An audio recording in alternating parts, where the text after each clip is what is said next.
Makakausap po natin sa linya ng telepono si Ms. Claire Feliciano, ang Head ng Public Relations ng Meralco. Good morning po, Ms. Feliciano. Audrey Guriseta po ito. Sir Audrey, good morning at sa lahat po ng nakasubaybay sa atin ngayong umaga. Okay ma'am, nagkaroon po kayo ng abiso patungkol po sa big time singil ng Meralco. Bakit po naman ma'am, kailangan magtaas ng singil sa kuryente ngayong buwan? Opo sir, paliwanag ko lang po. Kung matatandaan po ninyo, last month sir, supposedly, pataas po ang rate natin, no? Pero katulad ng napaliwanag dun sa news report, instead of pagtaas po, naging pagbaba ito dahil ipinag-utos po ng Energy Regulatory Commission na instead na singilin noong buwan na yon yung charges ng wholesale electricity spot market, hinat po yan sa 4 na buwan. So inutay-utay po yan. Ay balikan po natin ang Head ng Public Relations ng Meralco na si Ms. Claire Feliciano. Ma'am Claire, good morning muli. Sir Audrey, magandang umaga po ulit at sa lahat ng nakasubaybay sa atin ngayong umaga.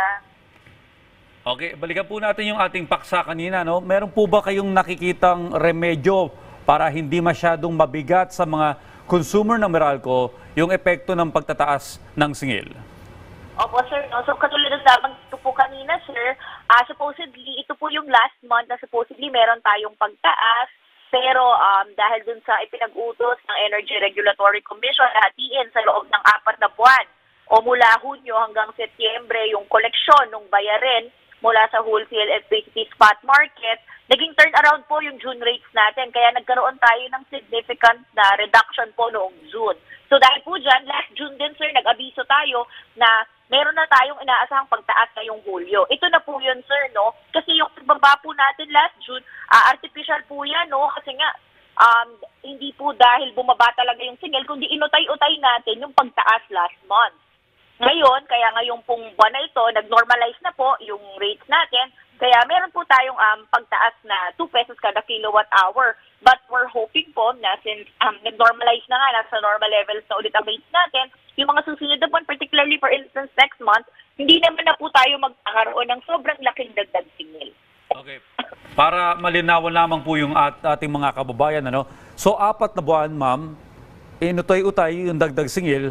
Pero pagkatapos po nito, may inaasahan po ba tayong panibagong singil? Actually, sir, sa ngayon, masyado pa pong maaga para masabi. But that means, around October, sir, ang nakikita naman natin sa trend, usually kapag ganyang buwan, yung konsumo naman po ay mas mababa na, no? So, itong konsumo ay isang major factor sa binabayaran natin sa bill buwan-buwan dahil yung sinisingil sa atin ay nakabase kung ano ang ating konsumo.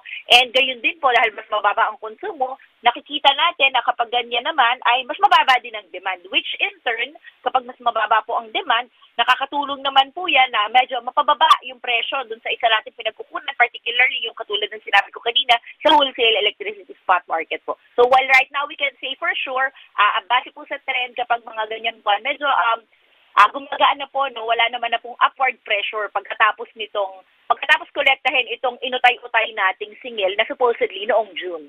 Okay. Ma'am, kapag tag-ulan po ba, mas bumababa din yung rates ng kuryente? Actually, sir, yun yung minention ko kanina, isa kasi sa nakaka-apekto ay yung seasonality of consumption natin, which is bumababa to kapag tag-ulan dahil bumababa din po yung demand natin, no? Hindi tayo masyadong gumagamit ng mga cooling appliances, less frequent natin ginagamit, particularly yung aircon, which usually contributes to a big chunk ng ating bill buwan-buwan. So hopefully po, makakatulong yan na ma-manage kung ano man yung magiging bayarin natin sa mga susunod na buwan. Okay, ma'am, bilang panghuli po, ano po ang maipapayo ninyo sa mga consumers para po maibsan yung pasaning ito ng taas singil?